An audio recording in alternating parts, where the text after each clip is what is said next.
রাসূল করিম সাল্লাল্লাহু আলাইহি ওয়াসাল্লামের সিরাত একজন মানুষের জীবনের দুনিয়াতে যত দিক হতে পারে সব দিক আছে মহানবী সাল্লাল্লাহু আলাইহি ওয়াসাল্লামের সিরাতের মধ্যে।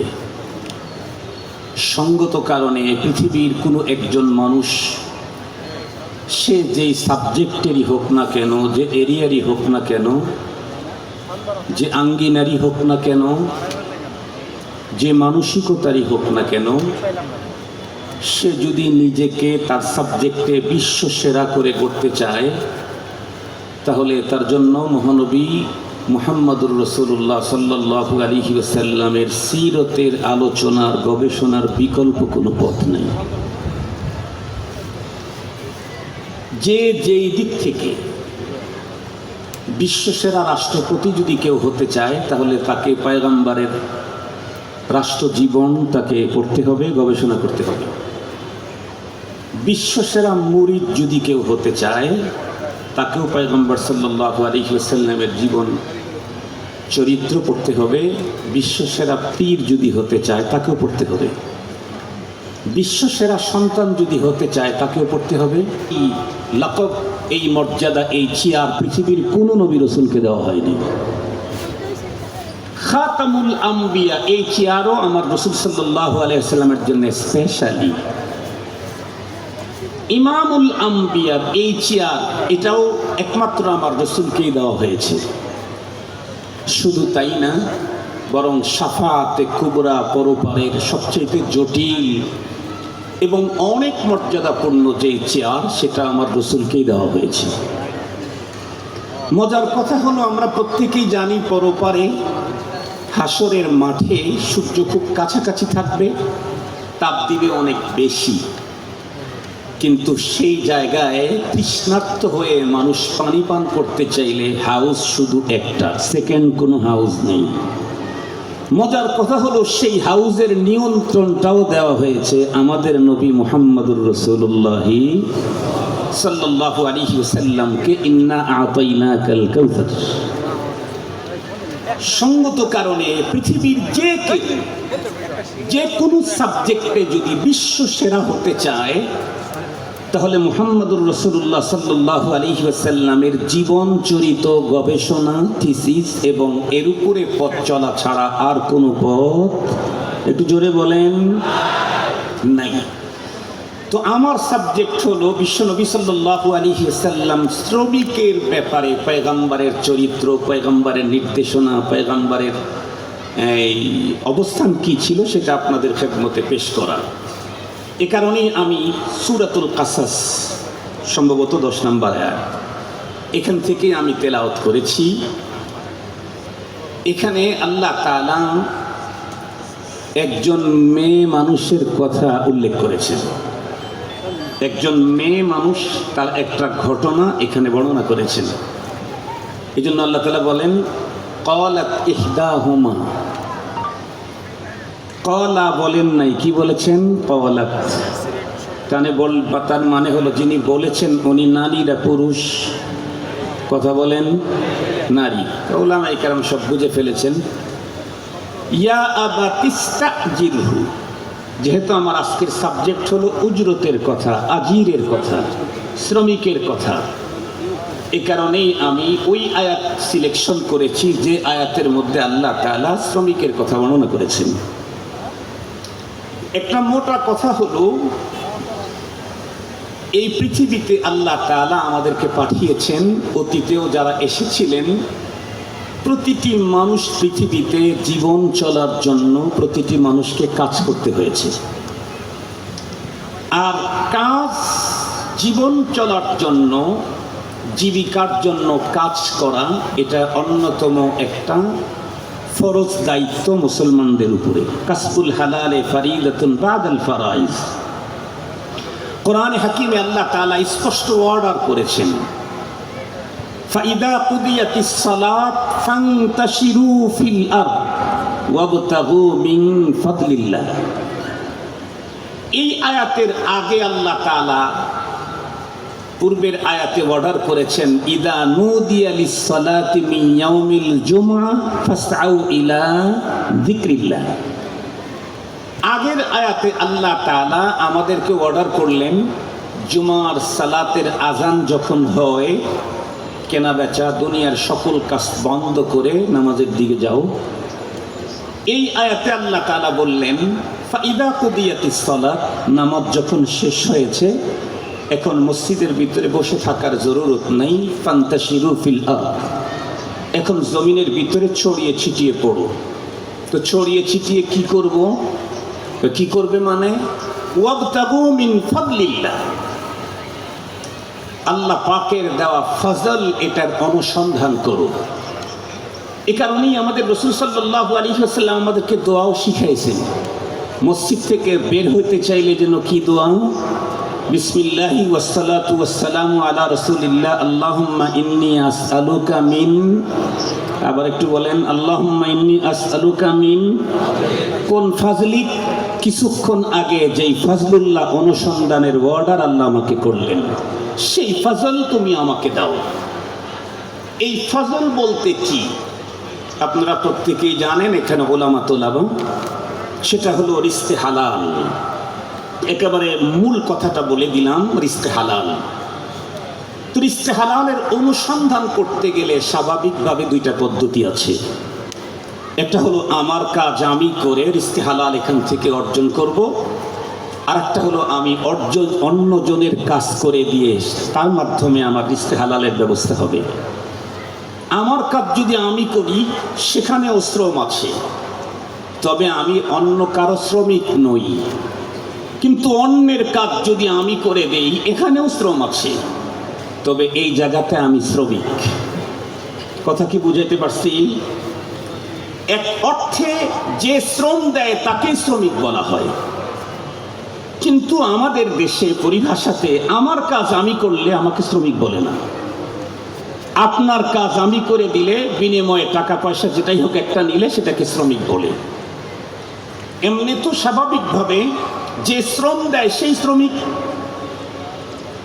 তো আমার কাজ যখন আমি করব তখন দুইটা জিনিস, আমি যে কাজ করেছি এ কাজের পাওনা পেতে আমার কোনো ঝামেলা হওয়ার সম্ভাবনা নেই, আর এই কাজ করতে গিয়ে আমি কখনো বিড়ম্বনার শিকার হওয়ার সম্ভাবনা নেই। কেন? আমার কাজ আমি করছি। কিন্তু আপনার কাজ যদি আমি করতে যাই এখানে ঝামেলা আছে।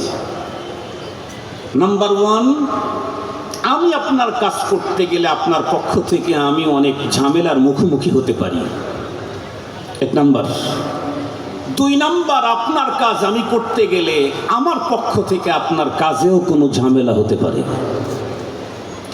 এই কারণে আজকের আলোচনা নিজের কাজ নিজে করার ফজিলতের বয়ান আজকে নাই। আজকের আলোচনা হলো আপনার কাজ আমি করব, আমার দেশে যেটাকে শ্রমিক বলে, এটার উপরে আলোচনা। মজার কথা হলো শ্রমিকের শ্রম এটা অনেক দামি জিনিস, অনেক দামি জিনিস।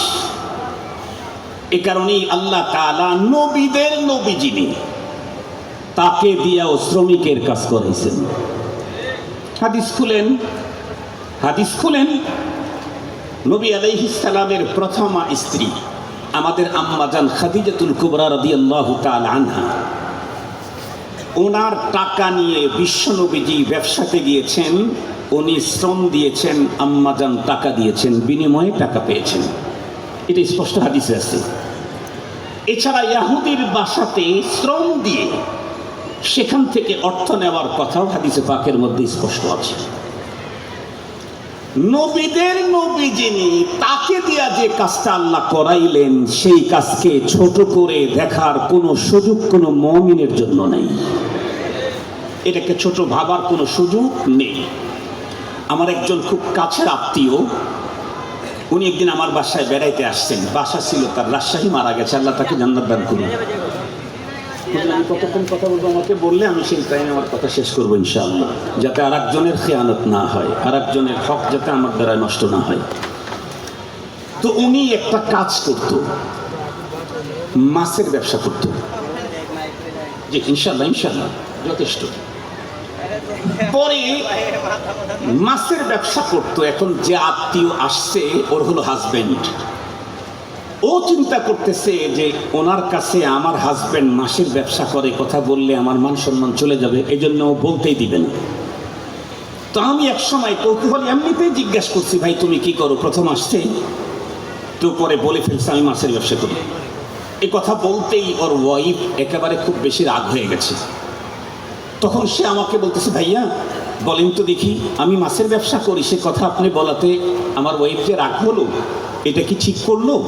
আমি তো চুরি করি না, আমি তো হালাল বুঝি সন্ধান করছি, সুতরাং এটা আমার গর্বের কাজ।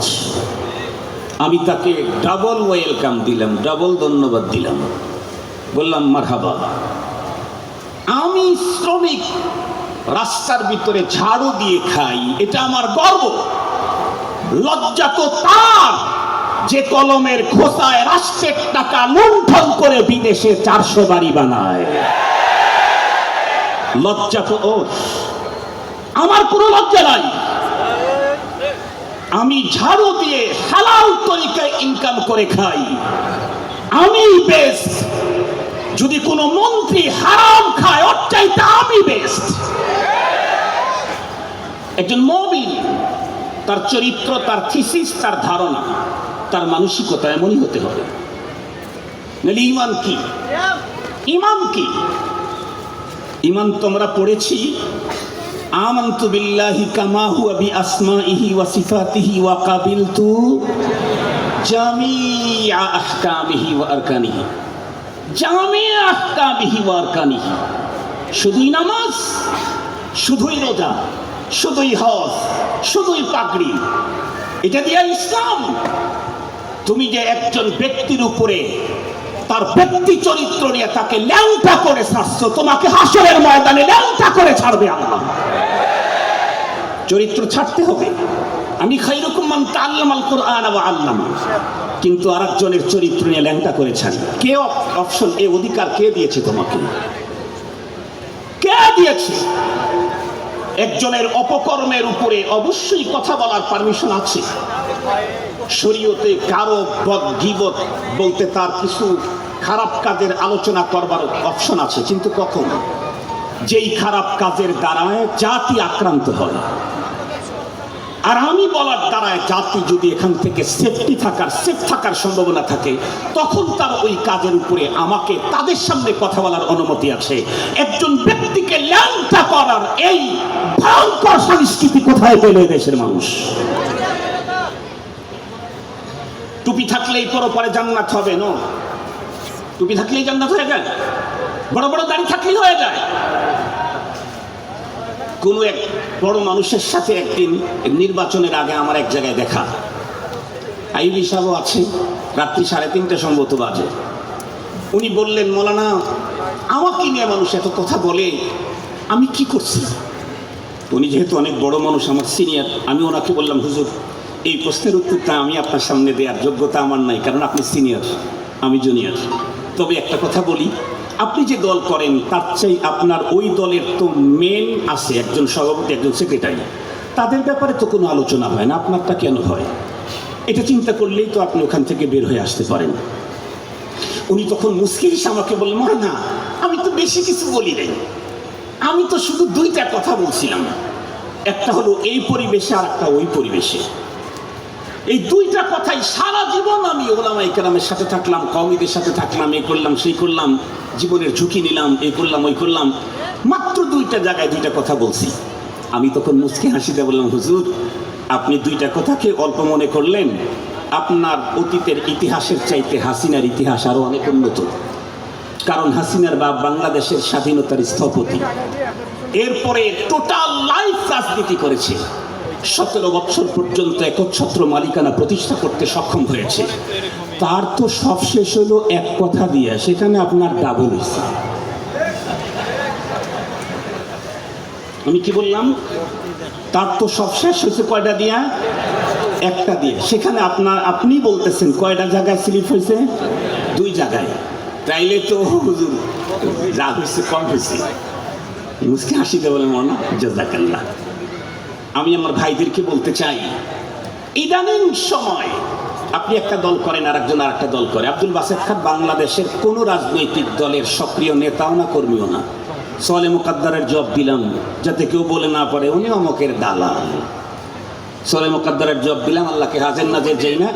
মহানবীজির সিরতের এই কনফারেন্সে এই কথাগুলি আমার রেকর্ড হচ্ছে, পরে এগুলো আমার সামনে পেশ করা হবে, আপনাদেরটাও পেশ করা হবে। লিখছেন না? একজন পীর সাহেব, একজন শেখুল হাদিসের বিরুদ্ধে আপনি একটা ছবি বানাইছেন না? আপনি রেডি থাকেন, এগুলি দেখে পরপারে বিচার করবে আহকামুল হাকিমিন। রেডি থাকেন। কাকে বড় করতে গিয়ে আপনি ফেসে যাচ্ছেন? কাকে বড় করতে গিয়ে, কার দালালি করতে গিয়ে আপনি আল্লাহর আদালতের ভয়ঙ্কর আসামি হয়ে যাচ্ছেন? ফিকির করা দরকার। এমন এমন শব্দ এখন ব্যবহার করে আমাদের আঙ্গিনার ছেলেরা, এদেশের নাস্তিকেরাও এই জাতীয় রঙ্গ শব্দ ব্যবহার করেন। এখান থেকে ফিরে না আসলে টুপি আর দাড়ি আর এই বড় বড় জুব্বার পাগড়ি দিয়ে এদেশের মানুষ আমাদেরকে সম্মান করবে না। ওই জায়গা থেকে ফিরে আসতে হবে। লা তালুমনি আও ফালুমনি ইন্নামা কুলতু মা কুলতু আবি আমরুন জালাল। ছোট ভাইরা, আমাকে বকা দিও না। আমি কথাগুলি বলেছি, আমার অন্তরের উপরে হিমালয় চেপে আছে। কোথা থেকে কোথায় যাইতেছি আমরা? এদেশের মানুষ তো একটা সময় এমন ছিল, নতুন কোন খাবার আলেমের মুখে দেওয়া ছাড়া নিজে খায় নাই। সেই জাতির কি ওই ভাষা হতে পারে যেগুলি ফেসবুকে আসে? সেই টুপিওয়ালা দাড়িওয়ালার কি এই কাজ হতে পারে? একজন মানুষের ছবি বিকৃতি করবে? সে যাই হোক, আব্দুল বাসেতের বাবাও যদি হয়, মা ইয়ালফিযু মিন কাওলিন ইল্লা লাদাইহি রাকীবুন আতীদ। আব্দুল বাসেতের বাবাও যদি হয়, সেদিকে যেতে চাই না, ওটা একটা প্রাসঙ্গিক কথা ছিল। মূল কথা হলো আল্লাহ তাআলা নবীদের নবীকে দিয়ে যে কাজ করাইছেন সেই কাজটাকে ছোট ভাবার কোনো সুযোগ শরীয়তে। আর একটু জোরে বলবেন না? সঙ্গত কারণে আমার দেশের কেউ যদি সচিবালয়ে চাকরি করে, আর যদি ওইখানে চাকরি করার কারণে হারাম খেতে হয়, উনি কয়েক লক্ষ টাকা মাসে কামায়, আমি মসজিদের খাদিম, আমি 10,000 টাকা পাই, কিন্তু হালাল যদি হয় তাহলে ওই কয়েক লক্ষ টাকাওয়ালার ওই ইনকামকে তাকাবার সুযোগ কোনো মুমিনের নাই। কারণ ওর চাইতে আমারটা অনেক উন্নত। ওর চাইতে আমারটা, কথা বলেন না কেন, ওর চাইতে আমারটা অনেক উন্নত। এই জন্য আমি গর্ব করি যে আল্লাহ তাআলা আমার মতো একজন অপরাধীকে এখনো পর্যন্ত কোরআনের মুআল্লিম হিসেবে নিয়োগ দিয়ে রেখেছেন। এটা আমার অহংকার। ইদানিংকালে আমাদের দেশের কিছু ছেলে পেলে নতুন, তারা কেউ আবার ফেসবুকে লেখে, কওমি মাদ্রাসায় পড়ে ভুল করেছি। এত পরে বুঝলা কেন? আগে বুঝলেই তো ভালো ছিল। আমি কওমি মাদ্রাসা পড়ে ভুল করি নাই, আমি এত বেশি জিতেছি দুনিয়ার কেউ যা জিততে পারে নাই কওমি মাদ্রাসা পড়ে। এই জন্য আসেন, আমরা যে কাজগুলি করি, শ্রমিকেরা যে কাজগুলি করে, হারাম যদি সেখানে দায়িত্ব যদি সেখানে নষ্ট না হয়, তাহলে আমার এটা 1 টাকাও ওর হারাম 1000 মিলিয়ন ডলারের চাইতে আমার কাছে দামি। আমরা প্রত্যেকেই জানি হযরতে মূসা আলাইহিস সালাম কে যেন আক্রমণ করেছিল। কথা বলেন না কেন? ফেরাউন কি করতে চেয়েছিল? মারতে চেয়েছিল। ওই যে একজন দৌড়ে এসে বলল, আতাকতুলুনা রাজুলান আন ইয়াকুলা রাব্বি আল্লাহ। এক পর্যায়ে উনি দেশ থেকে চলে আসলেন। আস্তে আস্তে হযরতে শুআয়ব আলাইহিস সালামের দেশে ঢুকে পড়লেন। ইতিহাস আমাদের প্রত্যেকের জানা। এসেই দেখলেন একটা কূপের পাশে অনেক মানুষ তাদের বিভিন্ন জানোয়ারকে পানি পান করাচ্ছে, কিন্তু 2 জন মহিলা ফাঁকে খুব বেশি লজ্জাবতী অবস্থায় দাঁড়িয়ে আছে। মূসা আলাইহিস সালাম আস্তে আস্তে তার কাছে গেলেন, জিজ্ঞেস করলেন তাদেরকে। তারা বলল যে আমাদের ভাই নাই, আমরা এখানে আমাদের এই জানোয়ারগুলোকে পানি পান করাবো, ওই লোকদের ভিড় শেষ হলে তারপরে। সংক্ষিপ্ত কথা, হযরতে মূসা আলাইহিস সালাম চিন্তা করলেন এদেরকে আমি একটু হেল্প করতে পারি। তো উনি পাশে আর একটা কূপ ছিল, যেটার উপরে অনেক বড় ভারী পাথর চাপা দেওয়া ছিল। মূসা আলাইহিস সালাম তখন চিন্তা করলেন এইখানে এত লম্বা টাইম পাস করার কোনো দরকার নাই, আমি এখানে এদেরকে কাজটা উপকারটা করে দিই। উনি একাই পাথরটা সরায় এদের সব জানোয়ারগুলোকে পানি পান করায় দিলেন, ওরা চলে গেল। বাসায় যাওয়ার পরে বাবাই জিজ্ঞেস করছে, পয়গম্বর তো তোমরা অন্য দিনের তুলনায় আজকে আগে আসলে কেন? তারা উত্তর করলো যে এক ভাই আমাদেরকে হেল্প করেছে। কেমনে কেমনে? বলে এমনে এমনে। এই কথা বলেই বলতেছে যে আব্বু আমাদের তো কাজের লোক দরকার, আপনি তো কাজের লোকই নিবেন। আর কাজের লোক কাজের জন্য ফিট হওয়ার জন্য দুইটা গুণ থাকতে হয়, একটা হলো কাজের যোগ্যতা থাকতে হয়, আর একটা হলো আমানতদারিতে থাকতে হয়। খুব বেশি যোগ্য কিন্তু খেয়ানত করে, ওরে নেওয়া যাবে না। খুব পিরসাদ কিন্তু কাজ বোঝে না, ওরেও নেওয়া যাবে না। কথা কি বুঝাতে পারছি? একেবারে জামানার আব্দুল কাদের জেলানি, কিন্তু কাজ বোঝে না, ওরে দিয়ে আপনি জিকিরের কাজে লাগাইতে পারেন, কিন্তু অন্য কাজ চলবে না। কয়টা লাগবে? কথা বলেন না কেন? দুইটা। একটা হলো ওই কাজের যোগ্যতা লাগবে, দুই নম্বরে কি লাগবে? আমানতদারি লাগবে। কাজেও যোগ্য আমানতদারি, তাকে নেন, 100% সফলতা আসবে। ওই যে কাজের জন্য এদের লোক নেওয়ার জন্য একজন বাবার কাছে যে এই কথাটা বলেছিলেন, এটা কোরআন শরীফের মধ্যে আল্লাহ তাআলা বয়ান করেছেন। এইখানে কয়েকটা গুরুত্বপূর্ণ জিনিস, তার মধ্যে প্রথম যে জিনিসটা আমাকে বলার জন্য মূলত বলা হয়েছে সেটা হলো আমাদের দেশে শ্রমিকের হক নষ্ট করা হয়। শ্রমিকের পক্ষে কথা বলার জন্য অনেক আছে, কিন্তু সত্য কথা বলতে হবে, আমার দেশে শুধু শ্রমিকের হকই নষ্ট হয় না, মালিকের হকও নষ্ট করা হয়। আমাদের দেশের ম্যাক্সিমাম বক্তারা শুধু ওয়াজ করে বাবার হক, বাবার হক, মার হক, বাবার হক। আমি একটু উল্টা ওয়াজ করি। আমার ওয়াজ বেশি হলো সন্তানের হক, সন্তানের হক, সন্তানের হক। এই ওয়াজটা আমার বেশি। কেন? বাবা সন্তানের কাছে তার পাওনা পাবে হলো সন্তান বালেগ হওয়ার পরে। বালেগ হওয়ার আগ পর্যন্ত আল্লাহ ওর কাছে তার কোনো পাওনা চান না, ও শরীয়তের মুকাল্লাফ না। সন্তান বাবার কাছে পাওনা হলো আগে। সঙ্গত কারণে বাবা যদি সন্তানের হক আদায় না করে থাকে, তাহলে সেই সন্তান বাবার হক আব্দুল কাদের জিলানীরে দিয়ে ওয়াজ করাইলেও হক আদায় করবে না। এজন্য সন্তানের হক আগে আদায় করা দরকার। মনে রাখতে হবে, শরীয়তে যেমন শ্রমিকের হক আছে, মালিকেরও মর্যাদা আছে।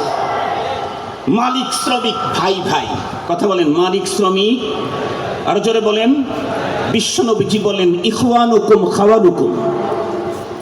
তোমাদের শ্রমিক কাজের লোক, এটা তোমাদের ভাই। সঙ্গত কারণে শুধু শ্রমিক মালিককে ভাই বুঝলে হবে না, মালিকও শ্রমিককে ভাই ভাবতে হবে। শুধু মালিক শ্রমিককে ভাই ভাবলে হবে না, শ্রমিককেও মালিককে ভাই ভাবতে হবে। সঙ্গত কারণেই আমি মালিক, আমি যেমন শ্রমিকের কোনো হক নষ্ট করব না, করলে আমাকে পরপারে আল্লাহর আদালতে ভয়ঙ্কর অবস্থার মুখোমুখি হতে হবে। বুখারী শরীফের হাদিসের মধ্যে আসছে, রাসূল করিম সাল্লাল্লাহু আলাইহি ওয়াসাল্লাম ইরশাদ করেছেন, ও হাদিসটা আমি কিছু অংশ খুতবার ভিতরে পড়েছি, পরপারে আল্লাহ নিজে হাসরের মাঠে কিছু মানুষের বিপক্ষে অবস্থান নেবেন। আপনারা বলেন তো দেখি, আল্লাহর আদালতে আল্লাহ নিজেই যদি কোনো মানুষের বিপক্ষে অবস্থান নেন, তাকে মুক্ত করবার ওই আদালতে আর কে আছে? আর একটু জোরে বলেন, আল্লাহু আকবার। কথা বলেন, আল্লাহু। ওই আদালতে কেউ, এই দুনিয়াতেও আল্লাহ সমান কেউ নাই। কুল হু আল্লাহু আহাদ, আল্লাহুস সামাদ, লাম ইয়ালিদ ওয়া লাম ইউলাদ ওয়া লাম ইয়াকুল লাহু কুফুয়ান আহাদ। দুনিয়াতেও নাই, আখিরাতেও নাই।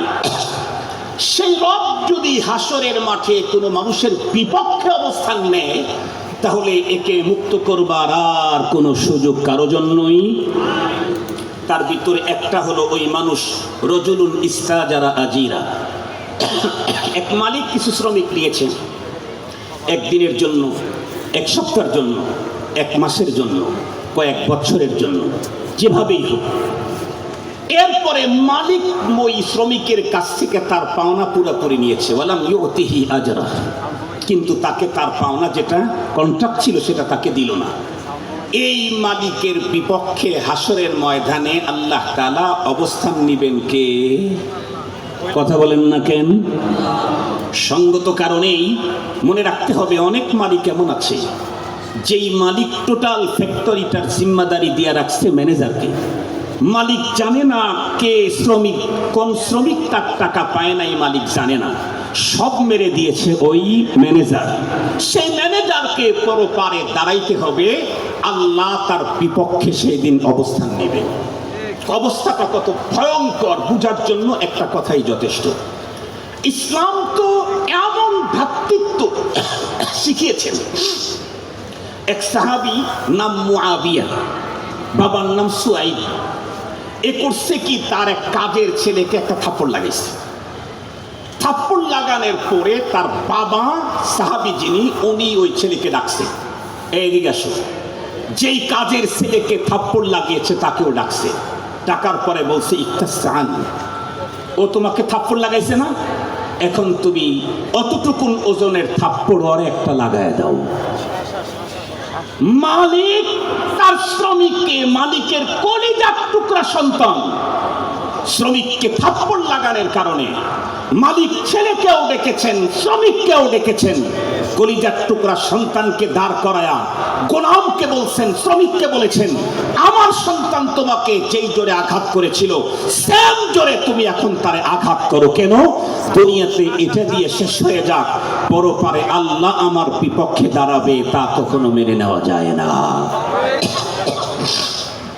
মুহতারাম হাজিরিন, কথাগুলি একটু ভালো করে দিল দিয়ে বুঝবেন। 2-3 মিনিটের মধ্যে আমার আলোচনা শেষ হয়ে যাবে ইনশাআল্লাহ।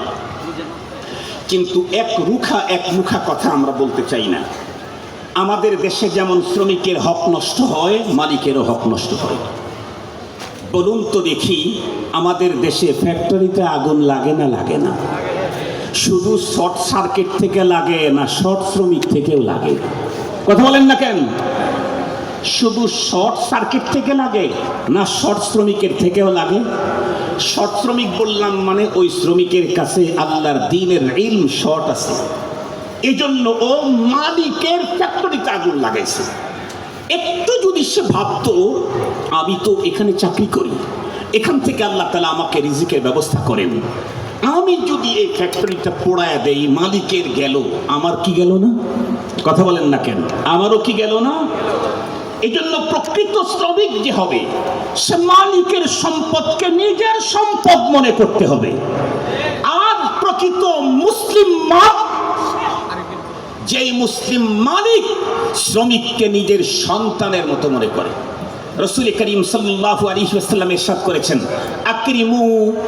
আকরিমুহুম কা ইকরামি আওলাদিকুম, তোমরা তোমাদের সন্তানকে যেমন আদর সোহাগ দাও, তোমার শ্রমিককে সেম আদর সোহাগ ভালোবাসা দাও। রাসূল করিম সাল্লাল্লাহু আলাইহি ওয়াসাল্লাম এই কথা বলেছেন। এই জন্য মুহতারাম হাজিরিন, এটা শেষ করে দিই। ও মাশাআল্লাহ, তাহলে আরো বাড়াইতে হবে, কিন্তু আরো ভালো হইলো। আমার এটা সুসংবাদ। খতিব সাহেব হুজুর আমাদের কাছাকাছি এসেছেন, ওনারা বলতেছেন যে মাঝখানে আমার আরেকজনকে দিলে সমস্যা, এই জন্য আরো একটু বাড়াইয়া দিতে। ঠিক আছে, আমি আর একটু বাড়াইতে থাকি, কি বলেন? এক সাহাবী বর্ণনা করেন, আল্লাহু আকবার, হযরতে আবু মাসউদ রাদিয়াল্লাহু তাআলা আনহু বলেন যে আমি একদিন আমার এক গোলামকে থাপ্পড় লাগাইছি, মারতেছিলাম। ওই মুহূর্তে রাসূল করিম সাল্লাল্লাহু আলাইহি ওয়াসাল্লাম পিছনে ছিলেন, আমি আর দেখি নাই। যেই তাকে মারতেছি, সাথে সাথে পিছন থেকে আওয়াজ আসলো, ইয়া আবা মাসউদ আল্লাহু আকবার। এ আবু মাসউদ, আল্লাহ তাআলা কিন্তু ইলাম আল্লাহু আকদারু আলাইকা মিনকা আলাইহি, তুমি এই লোকের প্রতি যেই পরিমাণে ক্ষমতাধর, তার চাইতে অনেক বড় ক্ষমতাধর আল্লাহ তোমার উপরে। সঙ্গত কারণে তুমি যদি তাকে আজকে আঘাত করো, তো তোমার চাইতে বড় ক্ষমতাধর তোমাকে খাতির করবার প্রশ্নই আসে না। এই কথা আওয়াজ যখন আসছে, উনি বলেন আমি পিছনের দিকে চেয়েই দেখি, ফাইদান মুহাম্মাদুর রাসূলুল্লাহ সাল্লাল্লাহু আলাইহি ওয়াসাল্লাম, তাকে দেখি নবীজিকে দেখার পরে ভিতরের অবস্থা তো একদম অন্যরকমের। উনি তখন বললেন, ওগো আল্লাহর রাসূল, হুয়া হুররুল লিওয়াজহিল্লাহ, আমি যে তাকে মেরেছি এর কাফারা স্বরূপ আমি ওকে আজাদ করে দিয়ে দিলাম। সে তো খরিদ করা গোলাম, আজাদ করে দিয়ে দিলাম আঘাতের কারণে। রাসূল করিম সাল্লাল্লাহু আলাইহি ওয়াসাল্লাম তখন তাকে বললেন, তুমি যদি এই কাজটা না করতে, লা লাফাহাতকান নার আও লা মাসসাতকান নাস, তুমি যদি এই কাজটা না করতে, ওকে আঘাত করেছো কিন্তু বিনিময়ে যদি আযাব না করতে, তাহলে আগুন তোমাকে পরপারে পোড়ায়া ছাই করে দিত, অথবা আগুন তোমাকে টাচ করত। একটু গভীরভাবে ভাবেন, আমি আমার কাজের বুয়া, আমার কাজের ছেলে, আমার ফ্যাক্টরির শ্রমিক অথবা অন্য কোনো লেবার যাকে আমি কাজে নিয়েছি, আমার ড্রাইভার, তার সাথে যদি একটু খারাপ আচরণ করি তাহলে আমাকে আগুন পোড়ায়া ফেলবে। এ কথা মুহাম্মদুর রাসূলুল্লাহ তাকে আঘাত করলে এটা স্পষ্ট হাদিসে পাকের মধ্যে এসেছে। এ কারণেই রাসূল করিম সাল্লাল্লাহু আলাইহি ওয়াসাল্লাম উম্মতের অতি মায়া নিয়ে একেবারে অন্তিম মুহূর্ত যখন নবীজির হুশ চলে যাচ্ছে মারজে মাউতের মধ্যে, আবার হুশ ফিরে আসছে, তখন নবীজির জবানে ছিল দুইটা সতর্কবাণী। কি? আসসালা আসসালা ওয়া মা মালাকাত আইমানুকুম, আসসালা আসসালা ওয়া মা মালাকাত আইমানুকুম। বিশ্ব নবীজি সর্বশেষ যেই গুরুত্বপূর্ণ বিষয় আমাদেরকে নসিহত করে গেছেন, যেই ব্যাপারে আমাদেরকে সতর্ক করেছেন, সেটা হলো নামাজ, এবং আমরা যাদের মালিক হই, আমাদের অধীনস্থ যারা হয় তাদের ব্যাপারে। এই জন্য মুহতারাম হাজিরিন, আমাদের দেশে প্রচুর পরিমাণে গৃহ পরিচারিকা এখন নির্যাতিত হয়। আমাদের দেশে একদম সবকিছু প্রমাণাদি ঠিক থাকার পরেও আমাদের দেশের আদালতে প্রশাসনের লোকেরা তাদেরকে ধরে নিয়ে আসে। আদালতে যখন যায় তখন দেখা যায় আদালতের চেয়ারে যারা আছে, যিনি নির্যাতন করছেন উনি তাদেরই লোক, যার কারণে ঢুকতে দেরি হলেও বের হতে আর দেরি, কথা বলেন না কেন, বের হতে আর দেরি হয় না। এই জন্যই তো শেখুল হাদিস শাহুদুর রহমাতুল্লাহ আলাইহি বলেছিলেন, ওই যে তসলিমার মতো নোংরা মেয়েটা যখন কোরআনকে নিয়ে আপত্তিকর কথা বলেছিল, তখন বাইতুল মুকাররমের দক্ষিণ গেটে শেখুল হাদিস শাহুদুর একটা পর্যায়ে বলেছিলেন, আরে মিয়া, এদেশের রাষ্ট্রীয় ক্ষমতা আমাদের হাতে 3 মাসের জন্য ছেড়ে দিয়ে দেখো, 3 মাস পরে ধর্ষণ আর দর্শনেও আইব না। শেখুল হাদিস রহমাতুল্লাহ আলাইহি কথা বলেছিলেন। কেন?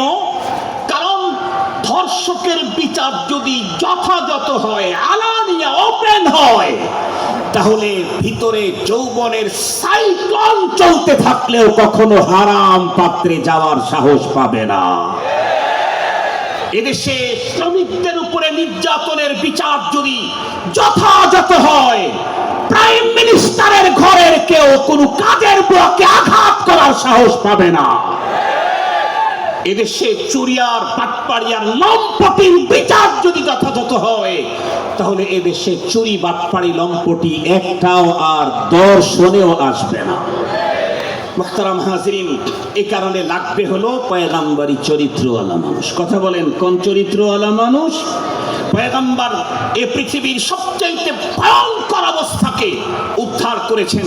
যেই যুগে নবীজি জন্ম নিয়েছিলেন সেটা জাহিলিয়াতের যুগ।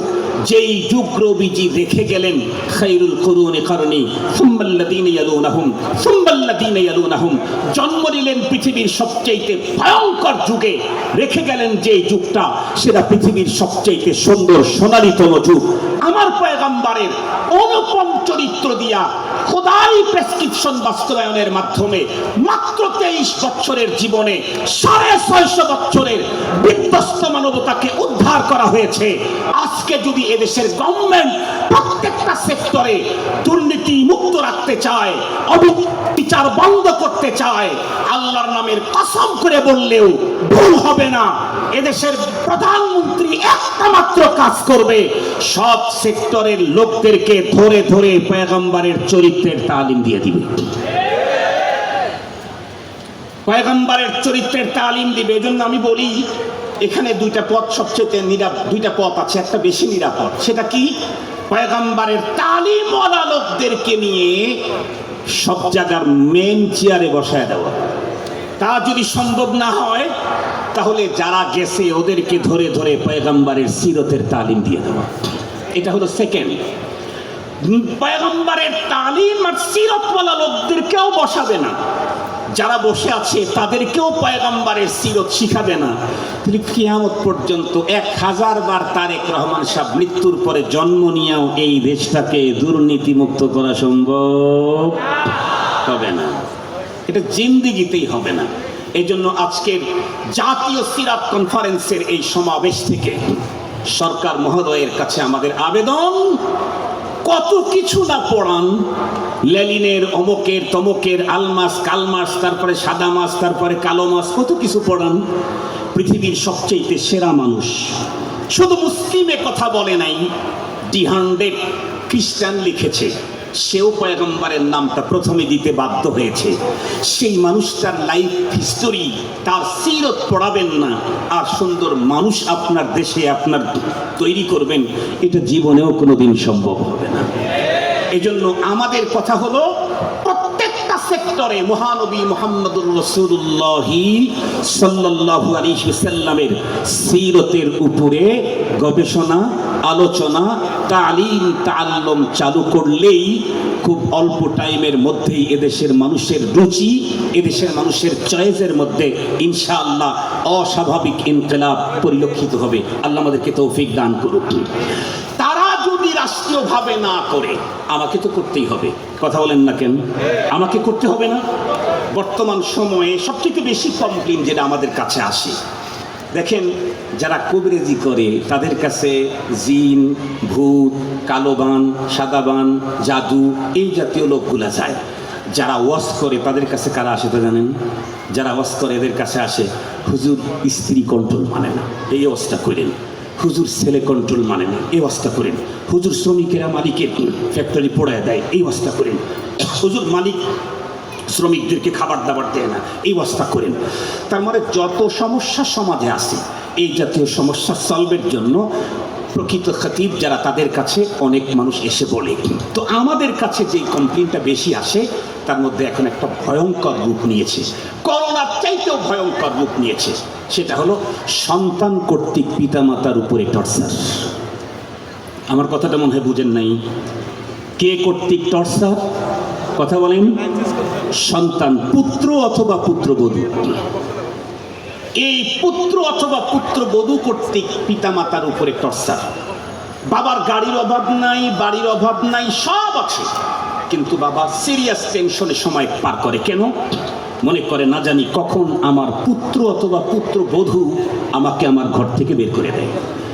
এই ঝামেলা থেকে মুক্তি পেতে চাইলে ছোট্ট বাবুদেরকে ছোটবেলা থেকে ইংরেজি না শিখায়া মুহাম্মাদুর রাসূলুল্লাহর চরিত্রের গল্প শিখায়া দিতে হবে।